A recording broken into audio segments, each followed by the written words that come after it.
Hi everyone. Today we're going to fill in the missing piece from our cost-benefit analysis discussion, and that is how we attach value to the environment, how we place a dollar value on something for which no dollars seem to be changing hands.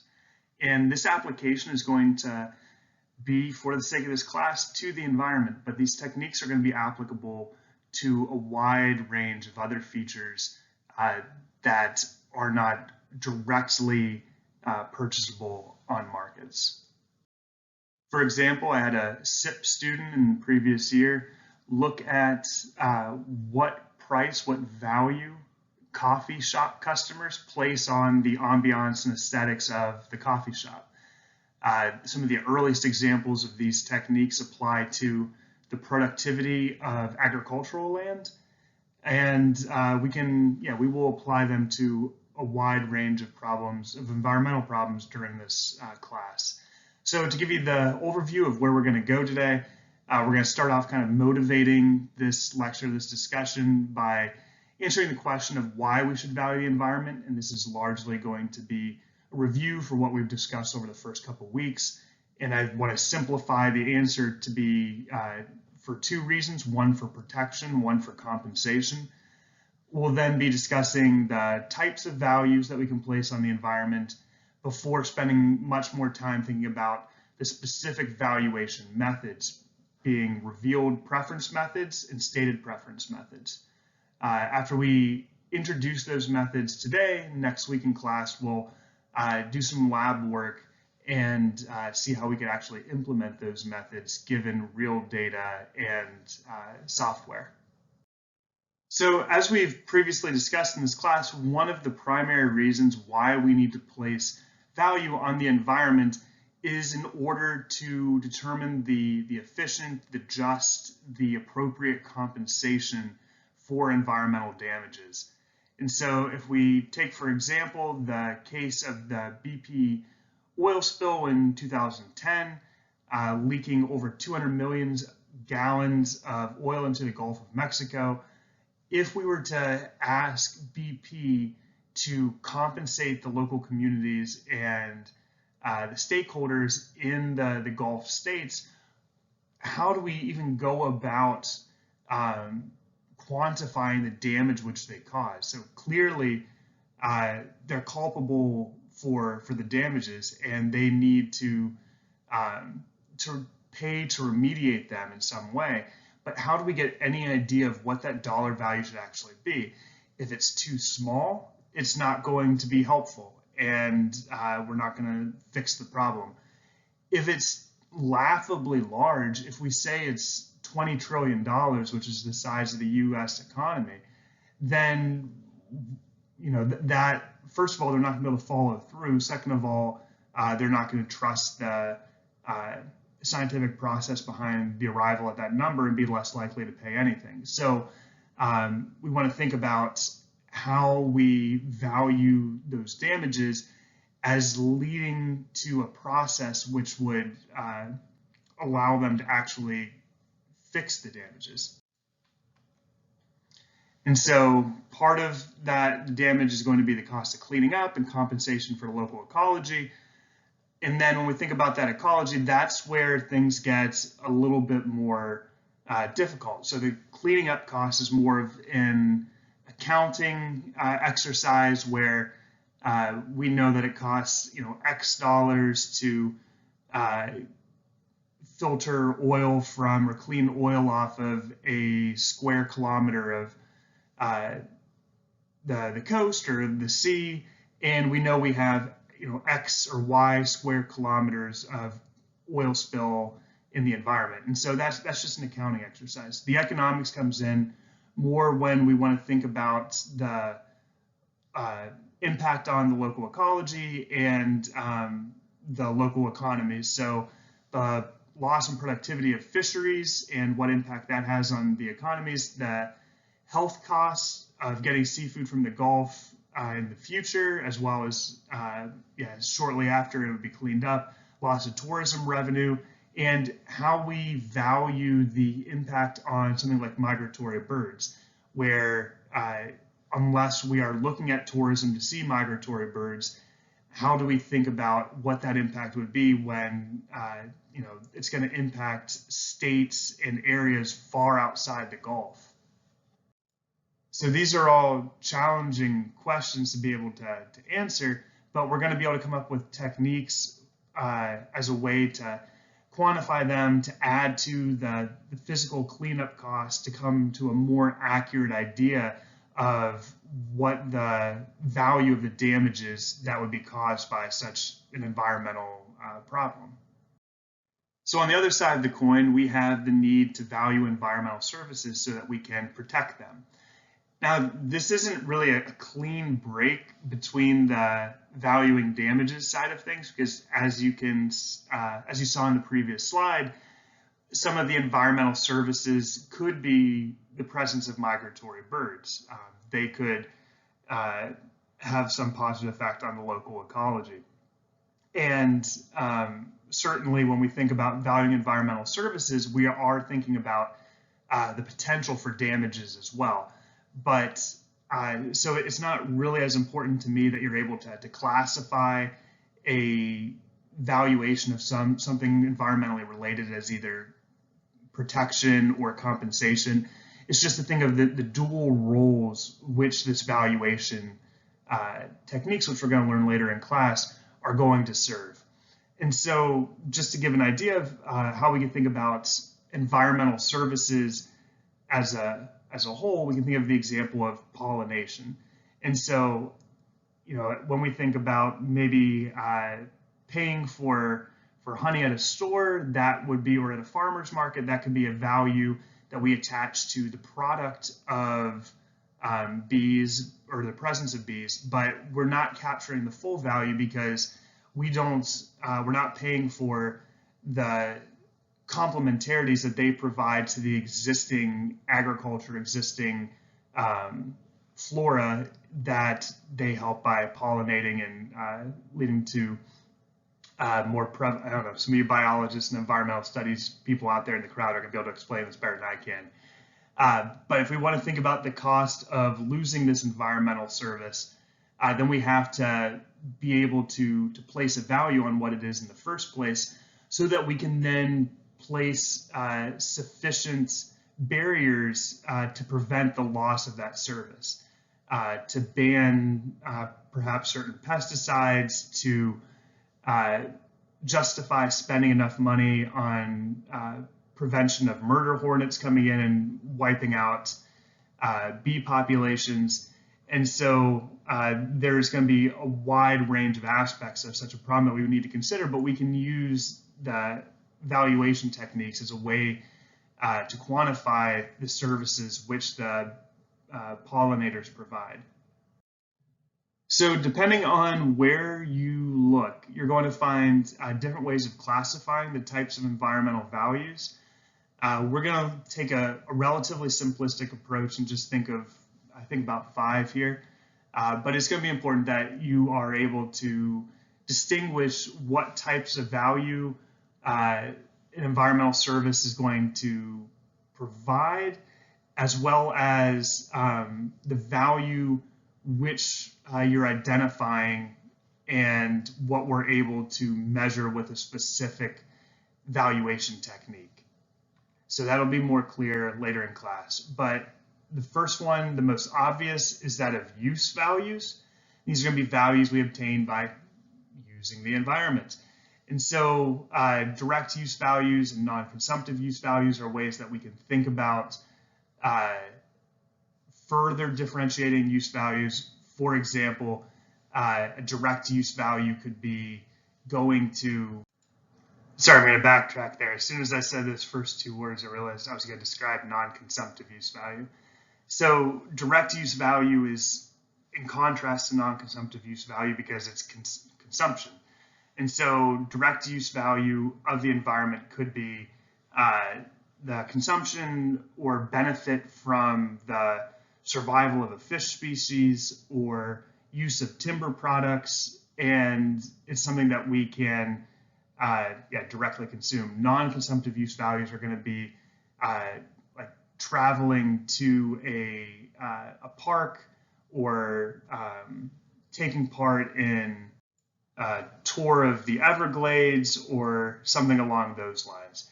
And so you can think about some of these as providing recreational benefits, health benefits, or the benefits of providing resources.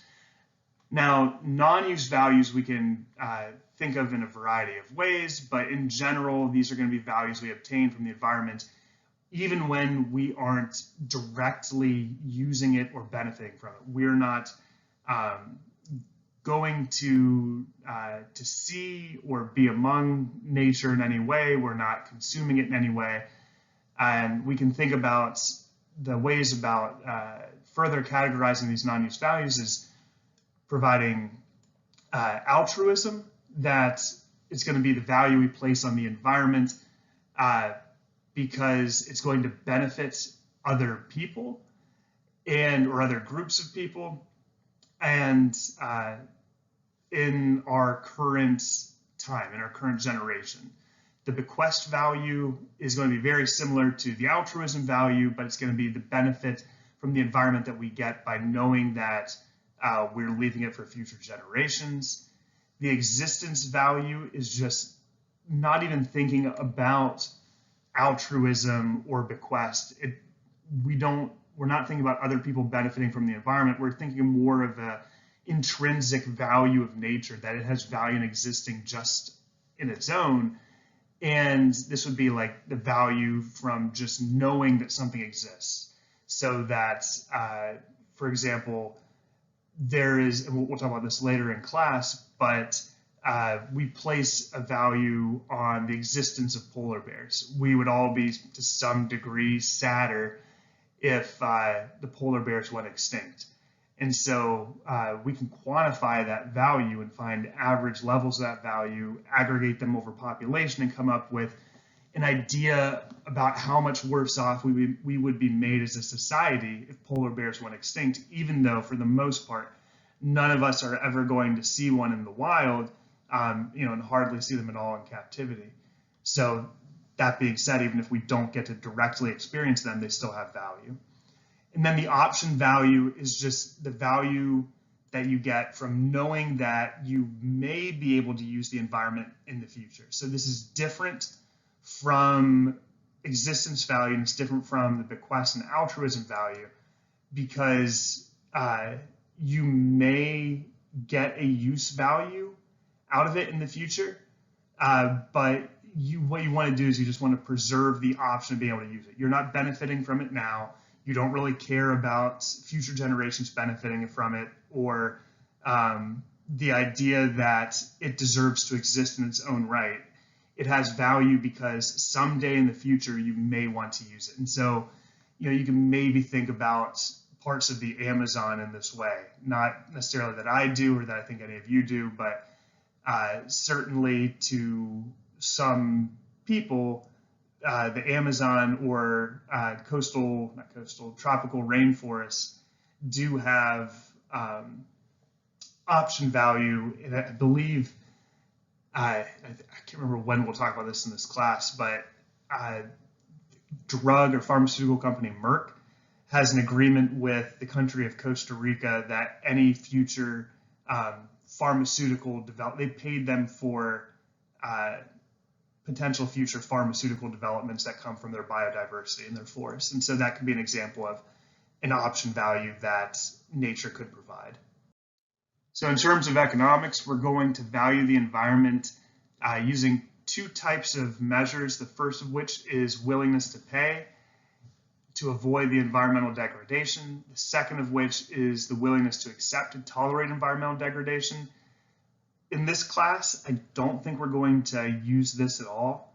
We're going to primarily focus on willingness to pay. This is going to be easier to see in a supply and demand graph anyway, as we move to the second module. If we remember our upward sloping supply, downward sloping demand. If you haven't had me for Econ 101, there are two other ways that we could classify demand. Demand represents marginal benefits, and willingness to pay. So at any point along that line, it tells you for the 5th unit of something consumed, the willingness to pay is $10, or the marginal benefit of that 5th unit is $10. So we'll come back to that later in the term, and also there are problems with the willingness to accept estimates being biased due to psychological reasons. So for the most part, we're going to value the environment using an idea of willingness to pay and the demand for that environmental service. Now, moving on to the methods of how we actually value the environment, there are going to be 2 primary types of methods. The first of which is going to be revealed preferences, and these are going to infer the value people place on a natural resource by examining behavior in the market for related goods. So there has to be some sort of complementarity between the environmental service or the damage to the environment and a product which is actually has a market price. And so based on that linkage between the two and observing what people pay for the market good, we can infer how they value the environmental service. On the other hand, there are stated preference approaches where we can directly ask people, often through surveys, how much they value a resource. So in other words, how much they would be willing to pay for a small change in environmental quality. And we're going to look at these in more detail throughout the rest of this class. And I will hold off on discussing the pros and cons of each approach until we do so. So I guess the one thing I should say about comparing revealed preference methods and stated preference methods is that they each have different advantages or disadvantages, and that the advantages of the revealed preference methods in general is that they are based on actual data. They are observable. We can see how people actually make decisions when it comes to parting with their income or their wealth, which could be used to further their lives, benefit themselves in another way.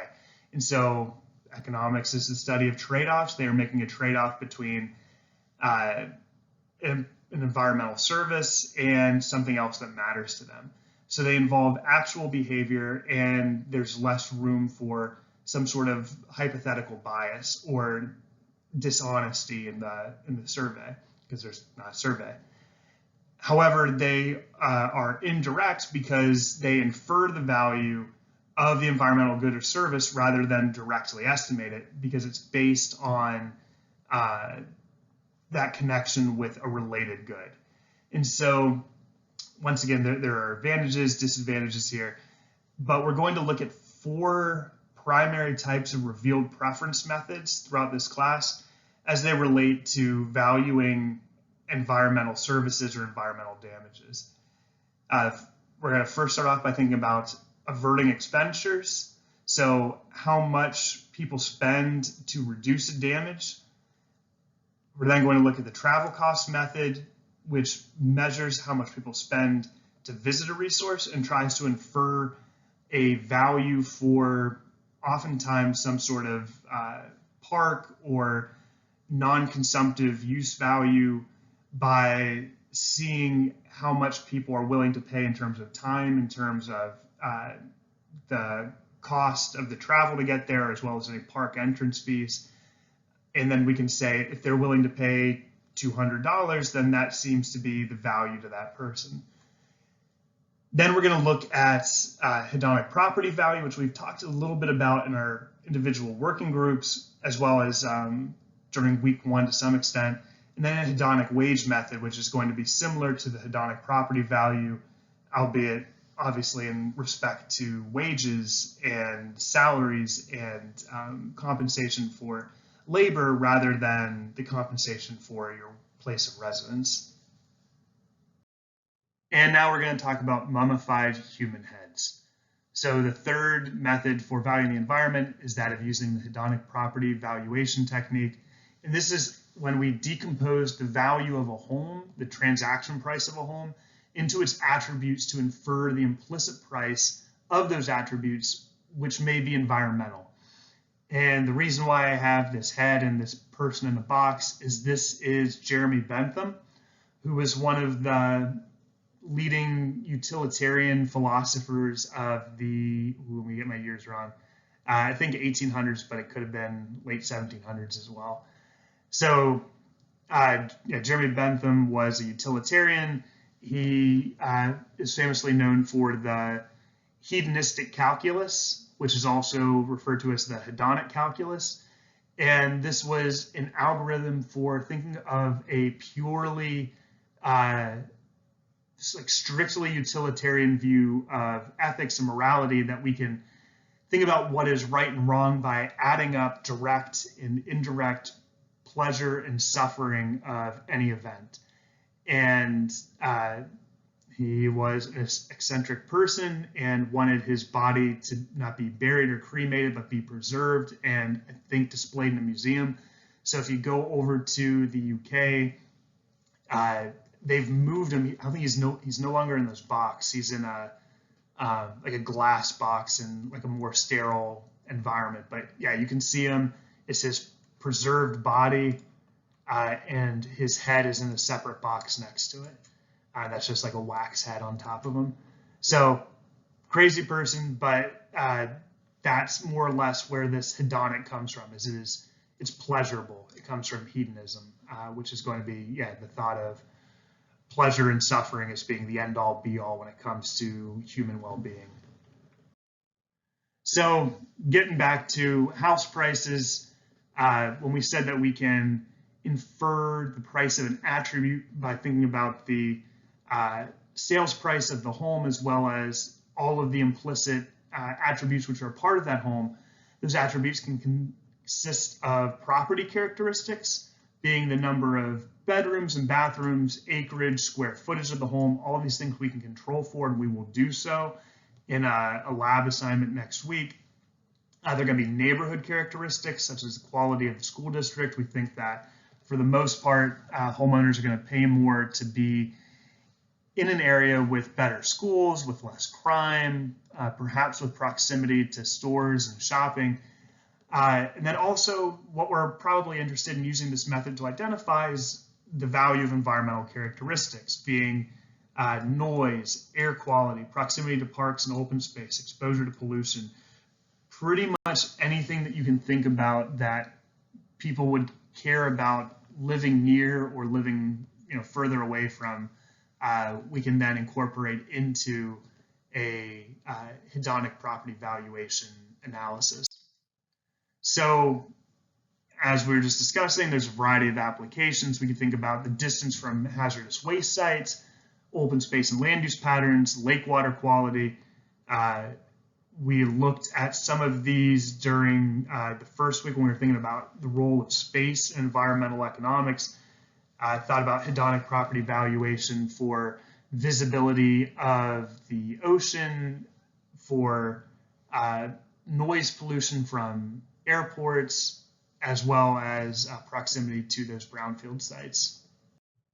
Now, while this is, when it comes to data, maybe one of the easier methods to implement, there are some significant challenges which are faced when it comes to using this method. So the first is we can't measure non-use values. That because your proximity implies that you are engaging in a non-consumptive use of that environmental service or the prevention of the environmental damage, we have no idea. It infers nothing about the existence value, the altruism value, the option value, anything like that. So if those non-use values exist, then we're going to be underestimating the total value of the environmental service by only considering the non-consumptive use values. There are going to be difficulties in accounting for all the factors that influence the individual's decision, because we can only observe certain attributes about the home buyer, as well as certain attributes about the property, perhaps depending on how many properties we're looking at, we're not going to know, for example, whether there's a settling problem with the home, that there's noise pollution from, or that there's light pollution, I guess, at night, and people are willing to pay more for homes where they can have a better view of the starry sky. So there's going to be some omitted variable bias here, which is going to be challenging. And there's going to be some simultaneous effects that high property values are correlated with urban areas, which are correlated with pollution. And so we want to avoid mistaking correlation for causation. So these latter two are certainly not problems that good economics, intuition, and econometric techniques can't overcome, but they do exist as threats that we need to be aware of. So the last technique for revealed preference environmental valuation that we are going to consider is that of the hedonic wage method. And so obviously this is going to share some similarities with the hedonic property valuation method. But instead of using the sale price of properties, we're going to use the wage or salary of a particular job. And so I'm not going to spend a whole lot of time on this just because it does share some similarities with the hedonic property valuation technique, and because this is probably the least commonly used of the four methods that we're considering here for revealed preferences. And taking a quick look at Google Scholar to see what are some of the more accessible papers that we can consider that use this method to value the environment, the options are relatively limited and is used more, as we'll see in the next slide, to think about how people value, how we can get maybe a better idea of the value of statistical life, the value that people make on trade-offs of their own risk of premature death and higher salaries. So here, again, we want to think about the complementarity between a market transaction and environmental service. And here we think about wages as compensating individuals for bundles of services that they provide, and that workers in risky occupations are compensated for that risk. Those, this would be MDOT, Michigan Department of Transportation, people that you see on the side of the road, putting up barrels along the highway. They get compensated for that work, especially those working at night, but that's because it comes with a significantly higher risk of being hit by a car and being seriously injured or killed. And same thing goes for those typically who work near toxic substances, though sometimes that risk isn't known until after the fact and there's nothing you can do about it. So we could value that we can value the damage of the toxic substance by seeing how much people have to be compensated to work near it. And the challenge here is going to be that risk preferences are going to be different for a variety of people, that we all have different tolerance of risk, and that backing out an average estimate of damage or valuation of the environment is going to be a little bit trickier to do. And that there are cultural values of professions which may lead people to accept a lower wage than what should be necessary to compensate for the risk, because certain professions carry with them dignity or respect or something else that is used as a way to compensate for that risk.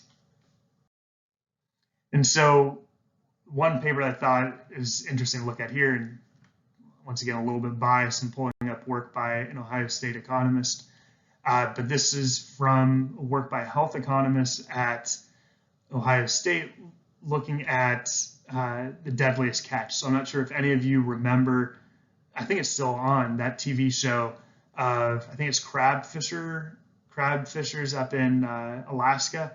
And it used to be the most, and we'll talk about this actually later in the term, used to be one of the deadliest occupations in the US because of the incentives, the economic incentives which were created by the policy, which led them to go out in terrible fishing conditions. And so Dr. Lavetti looked at how deckhands on crab fishing boats made trade-offs between when to sign up, when to go fishing, how much they would get paid, and maybe even what boats or what captains they would fish with and what their history was. And so how they could make trade-offs between the wage they were being paid and their chance of death. And so this is just an illustration from his paper, which considers how closely related the mean earning hourly wage rate was to the predicted fatality rate throughout the year. And as you can see between those two red lines, there's a significant correlation and between higher pay and higher risk of death, as one would expect. And that would continue not only for occupational hazards such as crab fishing, but for environmental risks as well. So just to return to our two main types of methods, we've now discussed largely the revealed preference variety of non-market valuation techniques. So now we're going to move on to considering the state of preferences, which are predominantly going to be looking at surveys. Now, there's going to be a variety of state of preference techniques. The one that we're going to spend the most time considering is that of contingent valuation. And contingent valuation is just going to be a survey method to elicit either willingness to pay or willingness to accept, but we're going to focus more on the willingness to pay, for an environmental good by directly asking people what their willingness to pay is in a hypothetical situation. So value is then contingent on the circumstances described in the survey, not on an actual event or item. There's no observable behavior which we can estimate. However, we don't have to rely on assumptions about there not being an alternative use for an averting behavior, or the lack of a technique to capture non-use values in addition to use values, that we can control all of those aspects with a survey. However, the survey is going to have its own limitations, as we can see. So if you remember my example from the beginning, when it comes to polar bears, for the most part, none of us are going to see them in the wild. And so how do we estimate the non-use value that we get from either wanting them to exist for future generations or getting value from knowing that they exist now? And so the government of Canada actually commissioned such an estimate of the value of polar bears. And to do this, they used contingent valuation surveys of, they used a benefit transfer, but they used contingent valuation techniques to see how Canadians and Americans valued other iconic species and their existence value. And then they used a transfer value from that to polar bears. And they found that each polar bear has a value they can attach to it of $420,000, that every household in Canada, the average household in Canada would be willing to pay $500 per year to prevent polar bears from going extinct. And so once again, whether you think that is undervaluing the existence of a species, that's fine. I think there's always room for debate among what the actual value is, but the mere fact of placing a value on them helps prevent against their value going to zero. So we're going to think of three general steps to implementing a contingent valuation survey. The first is going to be to describe the environmental resource which is to be valued, and providing as much detail and context as you can. The second is to describe the problem and the policy solution, once again with sufficient detail. And the third would be then to estimate the value of the willingness to pay from the respondent in answer to whatever questions you ask related to the environmental resource, the problem, and the policy. So, for example, if we're thinking about the valuation of polar bears, first question could be, or first step would be describing the environmental resource to be valued. So you could tell the survey respondent that polar bears are declining due to human settlement and due to climate change and a variety of other factors, and being thorough. And so second step would then be to say that we have a policy which could help fix this, to set aside a wildlife preserve for polar bears. And the third step would then be, based on all that information, would you be willing to contribute X dollars to establish this wildlife preserve for the polar bears? So being as specific as possible with the policy needed to preserve the environmental value. So I want to provide a little more detail on the steps which are going to be needed to get an accurate estimate of the value of the environmental service or damage. And so one is going to be the design of the survey and taking precautions to implement the best design possible so that the results will be as reliable as possible. And so the first issue is going to be that people must be able to understand why they're being asked to pay for a resource that they're not currently paying for. And so this is going to be considered the bid vehicle or the hypothetical way of paying that must be credible and non-controversial. And so typically this is providing detail on the policy, such as in the previous example, the existence of a wildlife preserve. We don't want to be vague and just say, would you pay $20 to help the polar bears? Because we're not really then able to cleanly identify what people are willing to pay for. And they may be less likely to support a policy which doesn't seem to be credible or isn't detailed. So you must give an unbiased source of information about the resource, problem, and solution to get an informed response, which seems intuitive.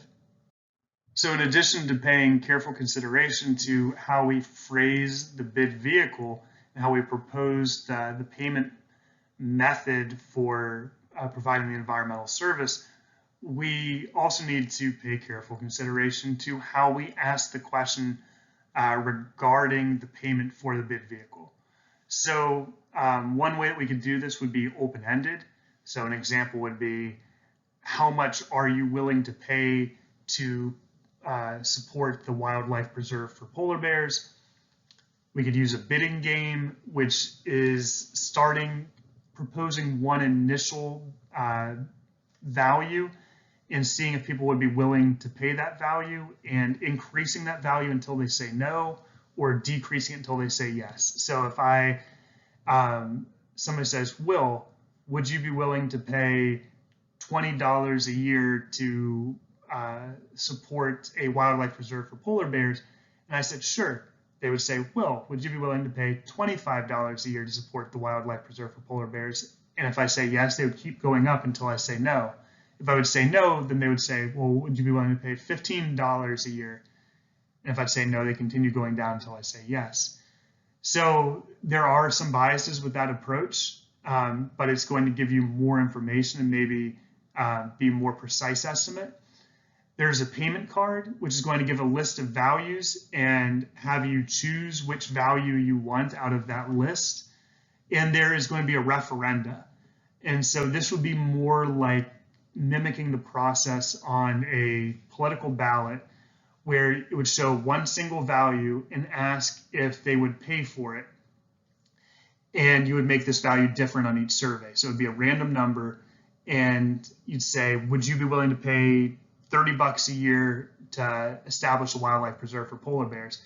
And whether the person says yes or no, that's it, you move on.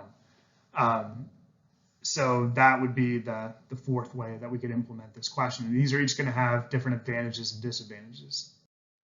There are also a variety of ways that we could actually communicate the survey information and administer the survey. We could use mail, we could use a telephone call, you could do an in-person survey or an internet survey.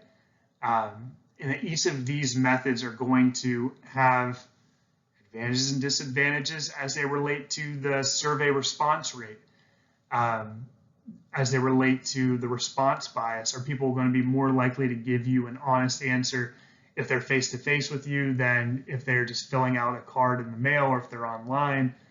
And we can use like a pilot program or pre-testing or focus groups as a way to perhaps get more accurate starting values for our bid vehicles, but those may require different survey administration techniques than the primary survey. So we could have a focus group who we contact via mail, and they could give us value, or we could contact in person, and they could give us an idea of the values that we would send out to a mass mailing strategy or a telephone or online strategy.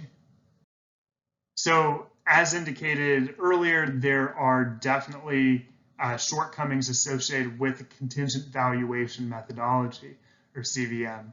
So we discussed some of the advantages of contingent valuation or stated preferences over revealed preferences, but let's consider what some of the disadvantages would be. So one is that there could be a strategic bias, that respondents do not reveal true willingness to pay in order to influence the outcome.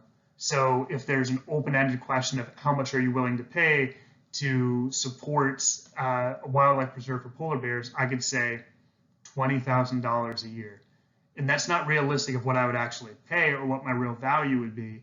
But it could be a way that if I think it's valuable and I want other people to pay for the polar bear, I want there to be a tax on the polar bear to enforce the wildlife reserve, a tax on the population to support the wildlife reserve.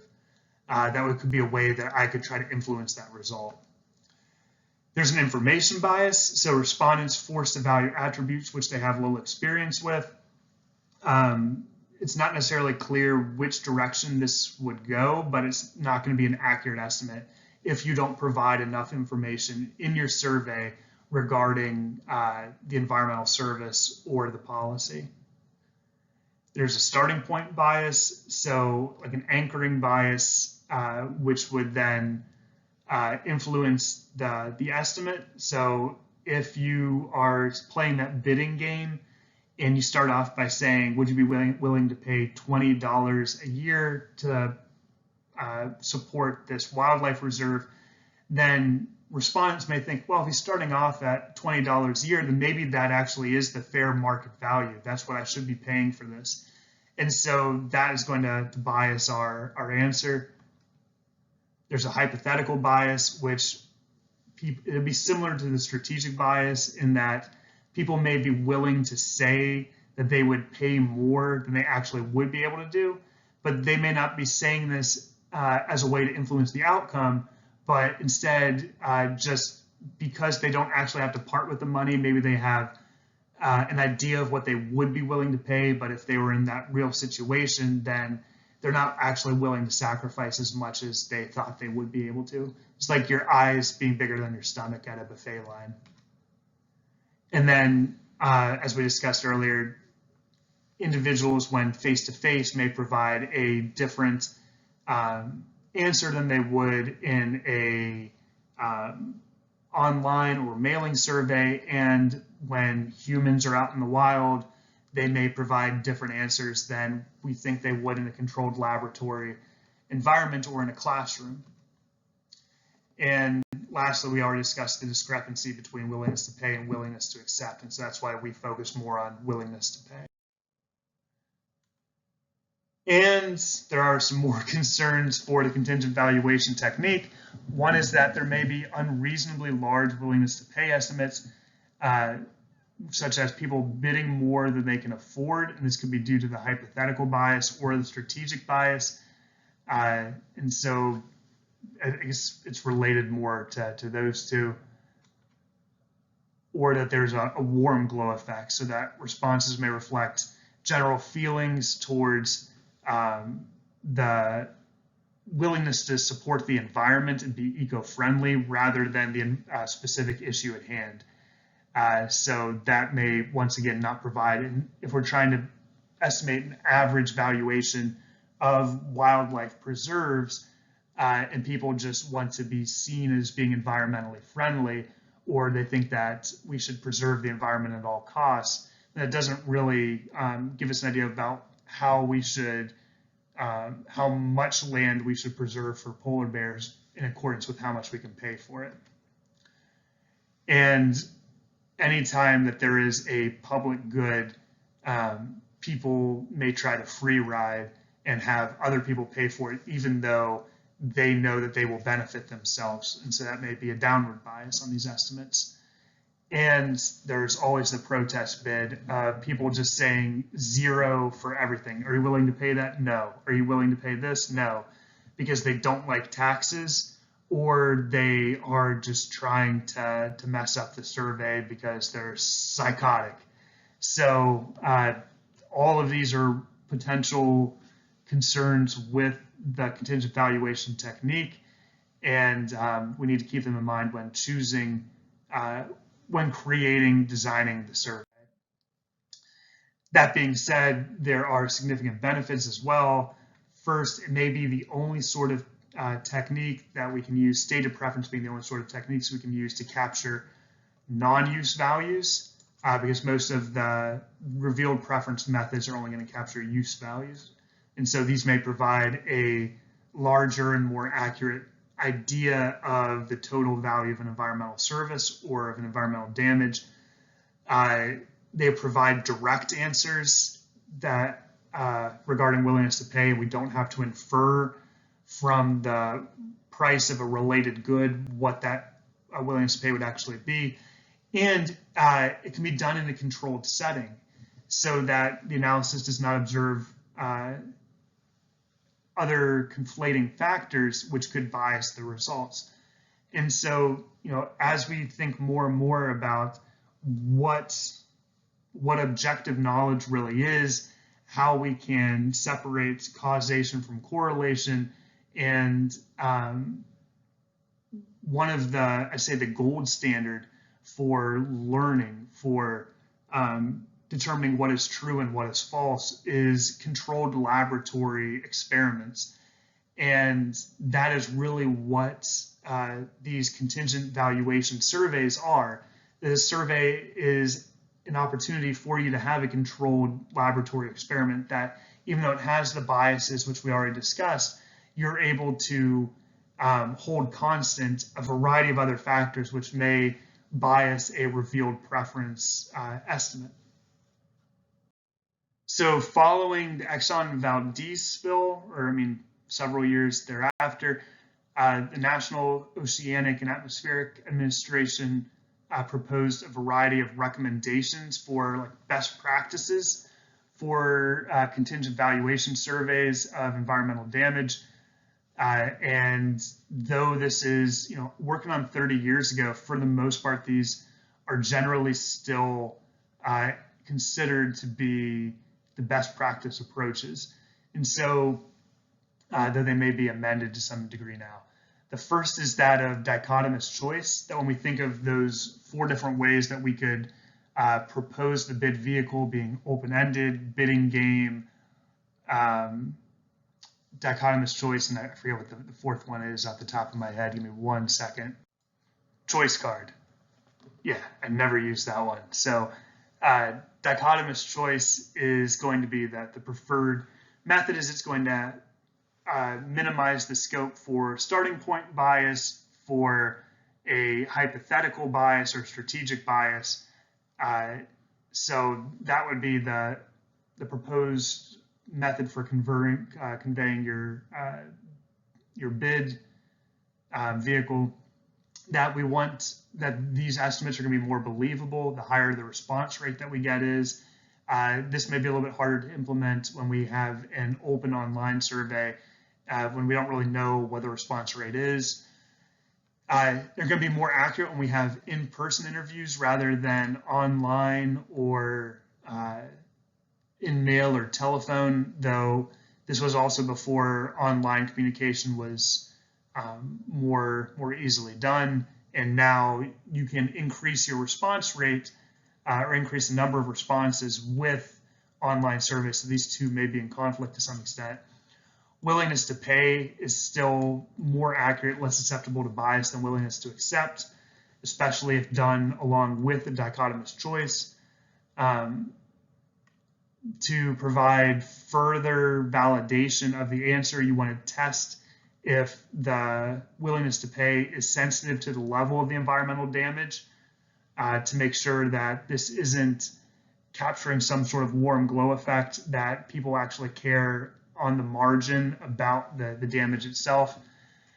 You can then, is best, once you have an estimate, to use experiments to verify those findings, and as always, to remind people of budget constraints. So one problem in these studies is that of cheap talk, and that's along the lines of hypothetical bias, that people are going to say they're willing to pay more than what they actually are. And so in your survey, if you say, remember your salary, do you earn $50,000 a year? Do you earn 30? Do you earn 100? And consider that budget constraint when you are making this decision about how much you'd be willing to pay. And so once again, this is a way to minimize hypothetical bias.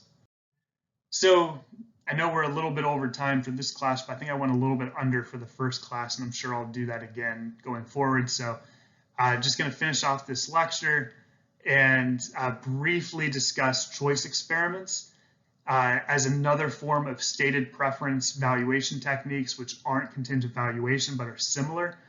And so the choice experiment is going to be to ask respondents to not provide an answer about their willingness to pay, but to choose among alternative bundles of goods.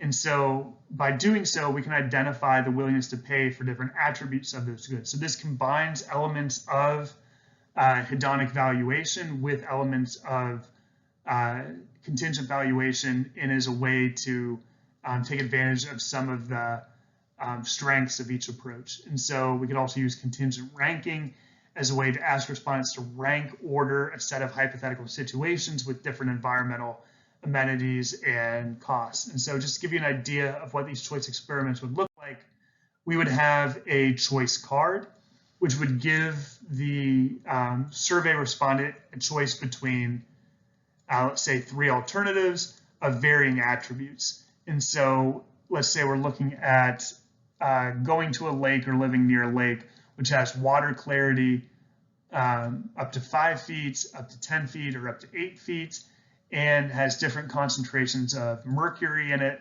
and different prices. And so you give each respondent a variety of these cards, and you give these cards to a number of people, and you can really start to build up the efficiency of your answers and get a better idea of how people say they would make these trade-offs between different types of amenities and the cost of experiencing them. So as mentioned at the beginning of this video, while we are going to primarily focus on the application of these methods to environmental problems, you could also apply these methods to a broader range of questions. And in fact, a former student of mine conducted their senior research using the choice model method to think about the willingness to pay for coffee shop aesthetics, as you can see here, ranging in his mind from standard interior aesthetic to one that is more modern, to a traditional style, to one that may be themed or have a unique design. So not only did the student vary the types of interior aesthetics that, as you can see at the table on the slide, had 4 different levels, but they also varied other attributes related to the coffee shop experience, such as the ambiance and whether there was going to be music or soft music, loud music, or no music, what the price of the cup of coffee you'd be getting would be, and perhaps how crowded the environment would be inside the coffee shop.